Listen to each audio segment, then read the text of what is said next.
मर्यादा आपके हाथ।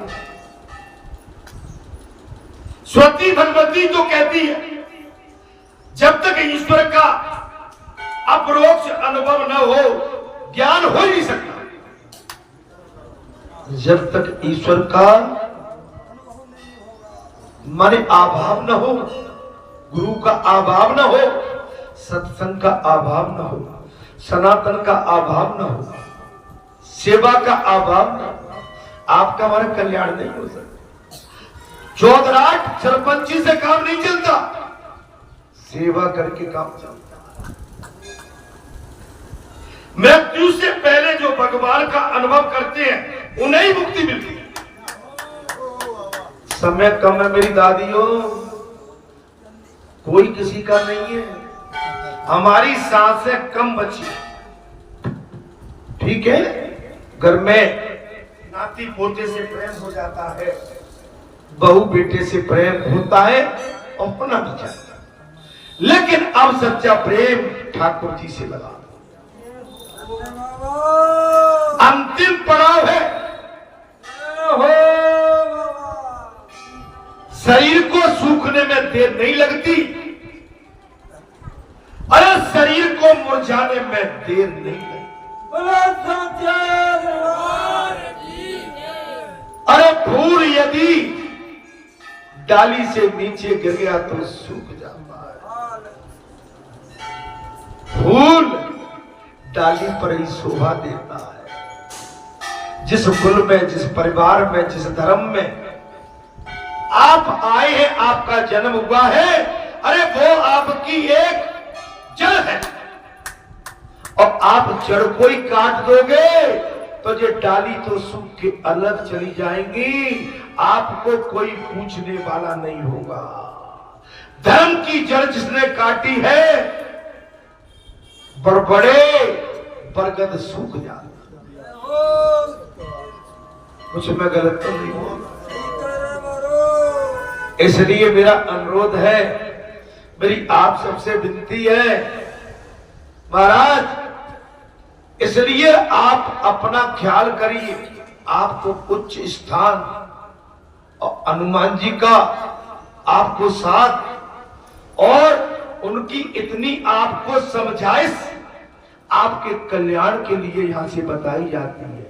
मर्यादा को भंग मत कर, तायनेबाजी मत कर, बनता नहीं है चल जाएगा, बैठे रहो। लेकिन जो करता धरता है उन पर ईर्ष्या न करें। करता धरता तो एकाधी होते हैं, लाखों की भीड़ में से करता धरता तो चार होते हैं। इतने बड़े परिवार को, आपके परिवार को चलाने वाला करता धरता कोई एक आदमी।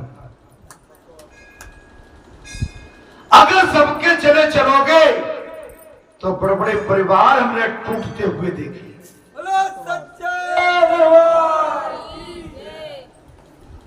भगवान से प्रेम कर लो, बच्चों को आप अच्छी शिक्षा दो, बच्चों के मन में जहर मत घोरो। मैं बार बार कह रहा हूं, क्योंकि इसमें कुल में वही दिया था, यदि आपने अपने छोटे बच्चों के सामने अपने बड़े बूढ़ों की निंदा परनिंदा, उनकी बुराई आपने अपने छोटे बच्चों के सामने की तो उनका मन भी आपसे अलग हो जाएगा, खटास आ जाएगा। इन वातावरण से बचना चाहिए। आजकल ऐसा नहीं है जो बीमारी घर घर में, नाती पोता मोड़ा से और जिस सोपा बारो समझ खतरनाक है। जबकि बेचारे सोपा बारे लेना एक न देना, तो काय सोपा बारे भैया जो कमा प्याऊ ना वो हमें तुमसे खा लेना। अब तो सोफा बारे ना छोड़ दे। मैं कुछ गलत तो नहीं बोल रहा महाराज। बच्चों से मैं आपको मर्यादा की बहुत बड़ी सीख आज दे रहा हूं। बच्चों के सामने परिजन गर्जन, विशेष तौर से आपके जो पूर्वज हैं, बड़े बूढ़े हैं, उनके लिए किसी भी तरह की छोटी बात उनके सामने न कर। अपनी बहू बेटी के सामने बात न कर, अपनी बहू बेटी के सामने भाई से वाद विवाद न कर। मैं और इससे ज्यादा क्या हो, घर बिगड़ जाते, मन मैले हो जाते। बात आ गई, उसे जानकर ही मनुष्य मृत्यु का उल्लंघन कर बैठता है। जहां अनसमझ होती है महाराज, उल्लंघन हो जाता है और मृत्यु बिगड़ जाती है। मृत्यु बिगड़ती है महाराज। परम पद की प्राप्ति के लिए इसके सिवाय अन्य कोई मार्ग नहीं। सत्संग के सिवाय, गुरु आश्रम के सिवाय, महापुरुष की शरण के सिवाय मैंने कोई विचलित करने की बात नहीं। मैंने बात वही कही है जो वेद में लिखी है। अच्छा, मेरी जगह अगर और भी कोई इस वेद को पढ़ रहा होता, भले ही मैं वहां बैठा होता, वेद के अनुसार वो भी वेद के ही अनुसार आपसे बात कर। परम पद की प्राप्ति के लिए इसके सिवाय कोई अन्य मार्ग नहीं है। श्री भगवान को जाने बिना दूसरा कोई उपाय भी नहीं है। भगवान के जाने के अलावा अन्यथा केवल श्राद्ध करने से कोई मुक्ति नहीं मिलती। अब माता पिता चले गए। अच्छा, फिर देखो महाराज, जो अपनी सासों को सताती है कई बहू, मैं सबके लिए मैं नहीं कह रहा हूं भैया, फिर इधर उधर मुंडी पर तिला देना यहाँ पर। अच्छा, उन्हीं के घर में ज्यादा है। अच्छा, फिर तुरंत मुंडी इधर को हटा देंगे। जो बहू अपनी सास को परेशान करे, सास साधना जाए ना महाराज, तो देखना जो परेशान करती है वही बहू कहे हाय राम मार डाली मेरी गई। और वे बेचारी जो सेवा करती है देख रही है, देखो तो सही।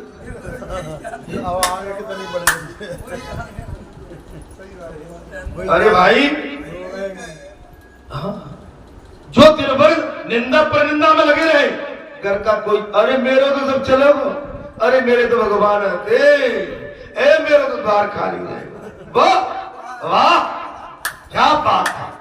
नाटक की भी सीमा होती है। दीदियों साची बता दूं ना, फिर वो तुम्हारी जो भीतर की बात है बाहर आ जाती है। देख, बाकी बग रोज लड़ती, हाथ निकल कैसे लग रही, फैला ढंगेल है आ जाते बाहर भैया। एक कैसी कही, ये तो डटे रहो। तुम्हारी बातें ऐसी बात नहीं है, तुम ऐसे नहीं हो, वो तुम नहीं पागल हो, सो पागलपन की बातें। तुम तो सब भले हो, बुराई तो केवल मुझ में है पूरी। सो मैं जो सब बातें बता रहा हूं भैया, बुराई तो मुंह में है। जो मैं तुम्हें बुरी बात बता रहा हूं अच्छी बता रहा हूं, सही बताओ तो रोटा राटी तो नहीं होगी। मैं भीतर की पोल खोल देता हूं साकी। महाराज, जितने भी फिरौआ आएंगे तो अब नंबर 1 की टोली में बैठी होगी। और महाराज, हमारी माताएं भी खूब है, क्षमा करना, मैं वो बात नहीं करना चाहता। पता नहीं होती है करके आंसू कर लेते नहीं, हमारी माताएं जो धर्म निभाती है नहीं नाराज पड़ते।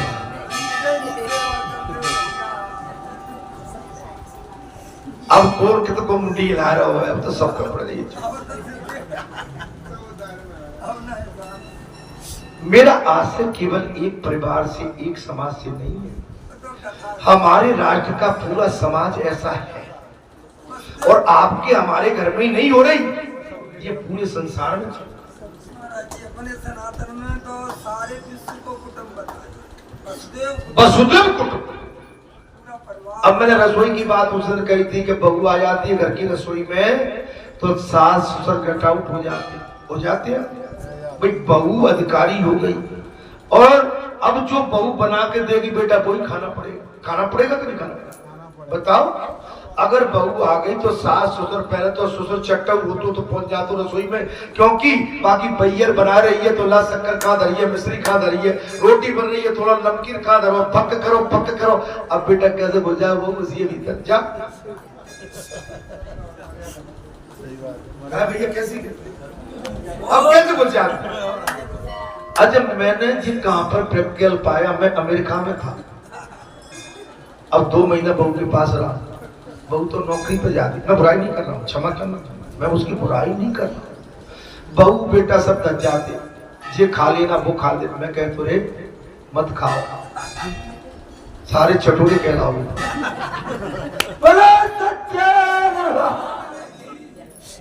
भैया कैसी गई? वे रोकते नहीं थे, वे तो दोनों नौकरी वाले थे, घर में तो हम ही रहते ना अकेले। मैंने कि थक जाते आकाश की मैयू में धरे रंग संजाओ खांगे मेरे के कैसी गई भाई? अरे मैं तो अपनी बुराई भी बता देता हूं, अब मुझसे क्लियर कौन हो सकता है? उमा कहो में अनुभव अपना सत्य हर भजन जगत सब सब, आप समझ लेना। आप अगर बहुए अब समय अनुज बधू हो कोई हो, पहले भाई अकेले रहते हैं तो सर्राटे चले जाने कहा रे बोला, अब बेटा बहू ठाड़ी है दरवाजे पे ठाड़े, ये मर्यादा है हमारी, ये कुल की मर्यादा है। आपकी अब जीव चाहते थे, अच्छा अब हम जहां अकेले रहते हैं तो हम तो घुस जाते हैं रसोई में, कहा मिश्री कहा लाता हूं, मिश्री निकाल दो, अच्छा को टूट ले भाई है भैया। अगर मिश्री का डिब्बा काली भी कर दिया तो खा रहे, अपने अपने घर की पोल खोलो, पूछ लेना भाई ऐसा होता है कि नहीं महाराज? होता होगा। चलिए बोलो सियापते राम। श्री भागवत कथा के महाराज ये 3 प्रकार है, अध्यात्मक, आदि दैविक और आदि भौतिक। दैहिक, दैविक और भौतिक, अर्थात ये गुरु दीक्षा यहां से आपको जो ज्ञान दिया जा रहा है, मैं व्यक्त नहीं कर रहा हूं, मैं तो अपनी बीती भी बता रहा हूं। माने सेवक को अपने गुरु के प्रति कितना आज्ञाकारी होना चाहिए महाराज। मैंने प्रातः काल की कथा में कहा था, मैं वो गुरु नहीं हूं जो आपसे अपने शरीर में नहाने के बाद जो मेरी लंगोटी निकलती हो लंगोटी आपसे धुलवाऊं, मैं वो गुरु नहीं। मैं वो गुरु भी नहीं हूं कि आपसे मैं तेल की मालिश करवाऊं, वो भी नहीं हूं। मैं वो गुरु भी नहीं हूं कि मैं आपसे कहूं मुझे नहला दो, मुझे सुला दो, वो भी नहीं। मैं तो स्वयं सेवक हूं, मैं स्वयं सेवक हूं, क्योंकि मैं रामचंद्र जी का परम भक्त स्वयं आप सबका सेवक हूं। इसलिए मुझे पहचान, इसलिए हे भक्तों हे संतों, आप अपने गुरु के लिए अपना सर्वस्व, अपने हमारे पूजनी महाराज जी इस संसार से विदा ले चुके, शरीर नहीं है लेकिन मेरे माननीय सम्मानीय, मैं नित्य पूजा करता हूं, नित्य दिया बत्ती करता हूं, अगरबत्ती लगाता हूं, जड़ बंदित करता हूं और डेली इनके चरणों का अनुराग और इनके चरणों का मैं भजन भजता हूं। बात तब है, उठते बैठते सोते आप अपने देखिए, आज भी देखिए ले लगता है जैसे निकले पड़ गए।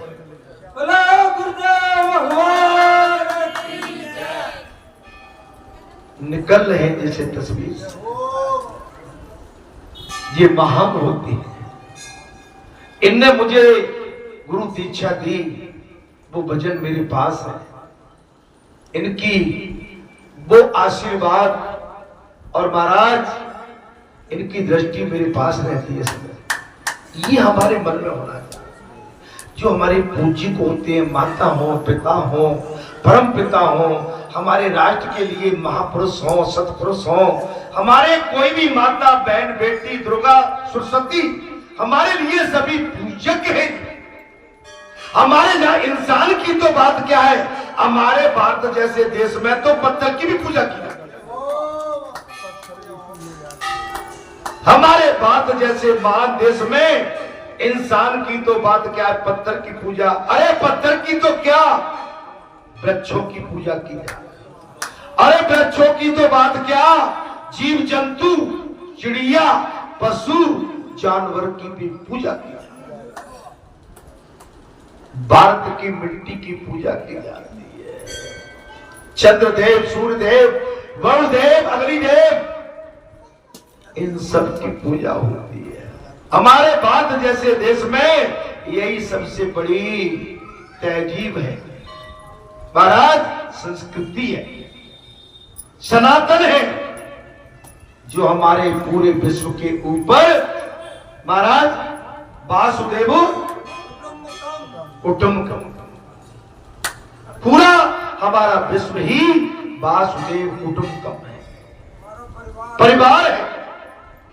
आप ये मत मानना कि मैं जिस परिवार में कहता हूं, क्या मैं आपके परिवार का आदमी नहीं हूं क्या? आप मना कर दो कि नहीं महाराज, आपको केवल अपने परिवार की बात करते हैं।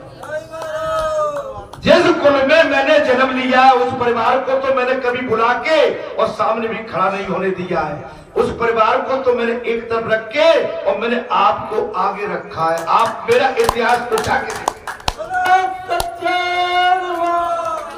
नहीं तो परिवार का लालची होता अपने परिजनों को जिसमें जन्म लिया आके खड़े कर दिए, ये मेरे ये यहाँ के साथधारी, वो तो बेचारे सहमे से डरे डरे से रहते हैं।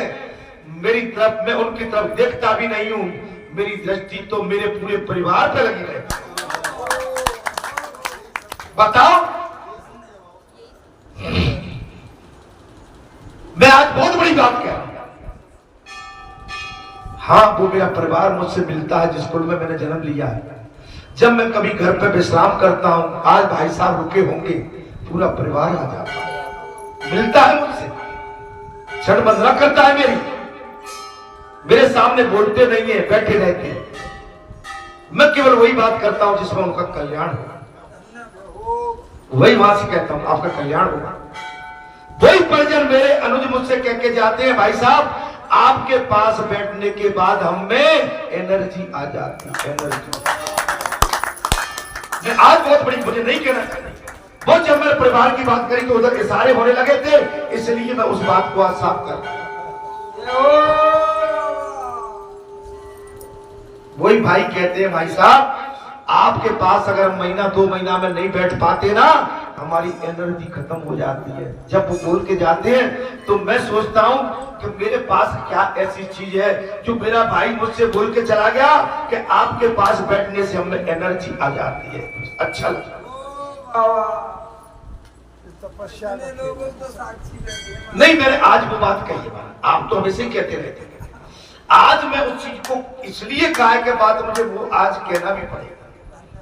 अगर मैं उस परिवार को नजरअंदाज करता रहूंगा, कल उस परिवार पर क्या बीतती होगी। मैं आज तो इस गुरु महाप्रभु में मुझे कहने का अधिकार है, भाई आपको तो मैं हमेशा अपनी छाती से लगा के रखता।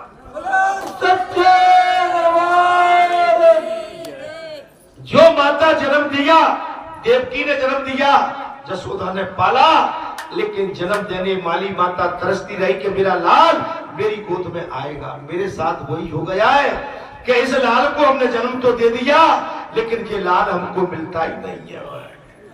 मैं कुछ गलत तो नहीं बोल, कुछ मैं ज्यादा आज भावुक हो रहा हूं।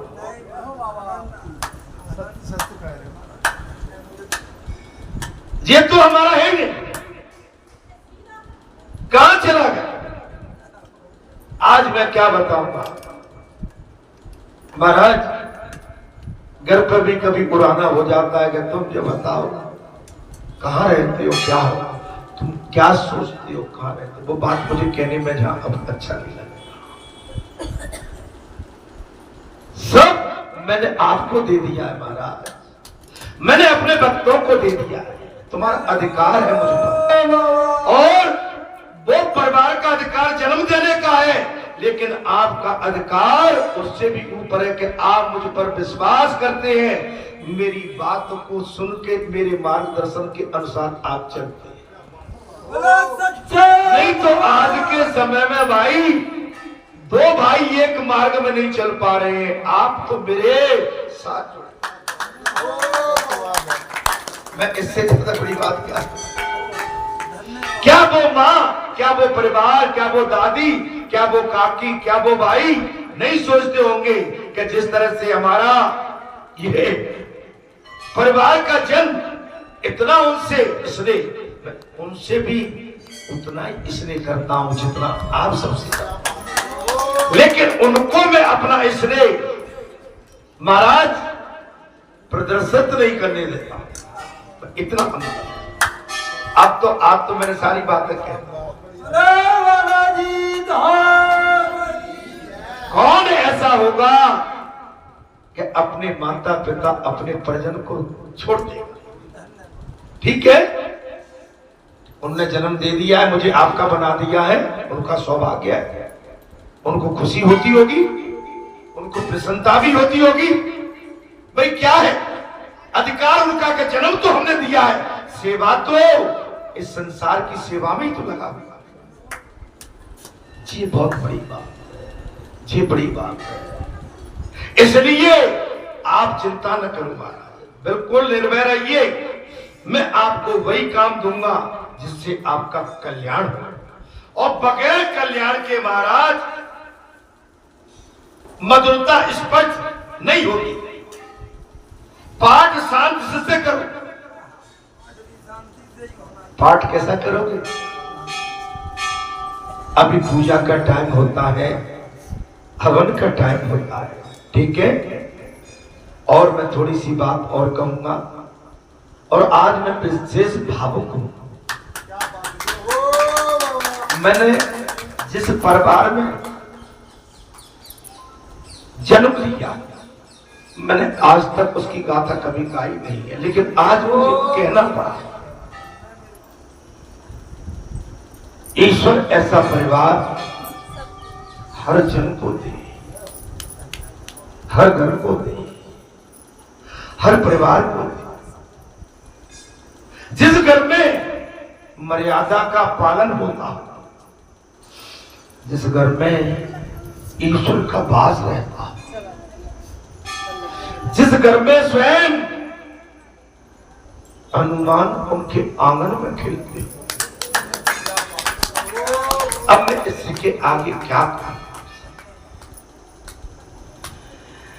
ये तो महाराज प्रेम का खेल है, ईश्वर की कृपा है।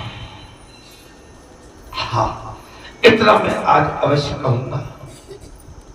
मुझे पता नहीं मेरी आयु कितनी शेष है, लेकिन जो भी मेरी आयु है इस राष्ट्र के लिए, आप जैसे भक्तों के लिए, आप जैसे संतों की सेवा के लिए, भले ही जिस परिवार में मैंने जन्म लिया है मैं उसकी सेवा न कर पाऊं, मुझे इसका अफसोस नहीं रहेगा, लेकिन आपकी सेवा में चूक हो गई तो मुझे इस बात का अफसोस रहेगा।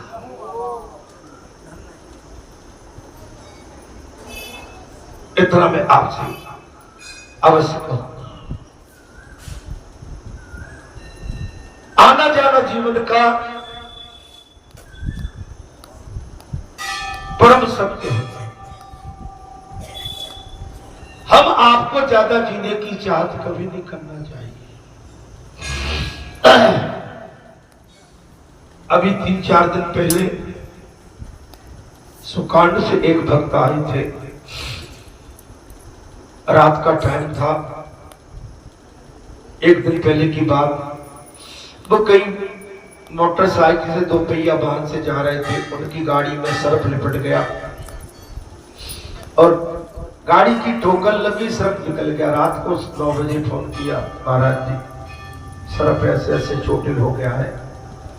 मैंने कहा आप चिंता न करें, जाने अनजाने में कुछ भी हो जाता है उसकी चिंता न करें। आपने पश्चाताप किया है, आपके लिए इतना पर्याप्त है। बोले प्रातः काल में आपसे मिलना चाहता हूं। आए थे, वहां से उठ के जहां बैठ गए, मैंने कोई ऐसी बात कह दी, बोले भैया, मैंने भैया मास्टर साहब वो मास्टर है, आज भी शिक्षक है, मैं बूढ़ा आदमी हूं, मैं बूढ़ा हो गया। बोले महाराज कौन कहता बूढ़ा, अभी हम तो कहते हैं 50 साल आप जिंदा रहोगे। मैंने कहा नहीं, 50 साल बहुत होती है, मैं तो 5 साल की कामना करके बैठा हूं। बात मैं हकीकत बोल रहा हूं, मेरी ज्यादा चाहत नहीं बची, मैं धर्म की गद्दी पे बोल रहा हूं। मुझे केवल 5 वर्ष की चाहत है, 50 वर्ष तो बहुत होते हैं। 50 वर्ष किसने देखे हैं? मेरे लिए 5 वर्ष बहुत है आपके साथ बताने के लिए। जो भी कुछ और मेरे को सेवा करनी है, इस 5 वर्ष में मैं जो आपकी सेवा करता हूं, समझ लेना मैं योगी हूं। मैं आज बहुत बड़ी बात कर रहा हूं, मैं आज आपसे सत्य कहता हूं कि मैं जिस दिन योग ले लूंगा उसी दिन इस शरीर से मेरे प्राण निकल जाएंगे। मेरे प्राण में आज बहुत बड़ी, मैं आप भाई मुझ पर विश्वास करते तो मैं कह रहा हूं, मैं यदि अपनी सांस को थाम लूंगा तो जी वचन देता हूं कि मेरी सांस थम जाएगी। 5 साल मेरे लिए बहुत है, 5 वर्ष तो 50 वर्ष तो लंबा सफर है। अगर 5 साल भी मुझे मिल गए तो मेरे मन में कुछ और जो यहां के प्रति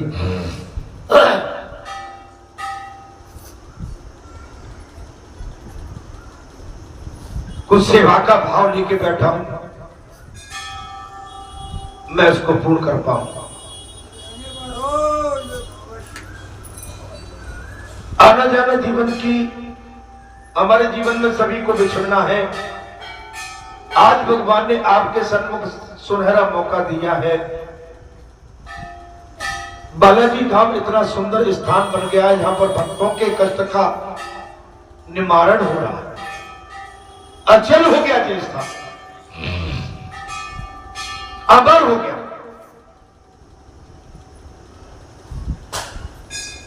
आने वाली हमारी जनरेशन इसका पूर्ण तरह से लाभ लेगी। हमें वही प्रसन्नता रहेगी। हम आप सबने मिलकर एक धर्म का पौधा लगाया था, वो आज बरगद बन के विशाल हो गया।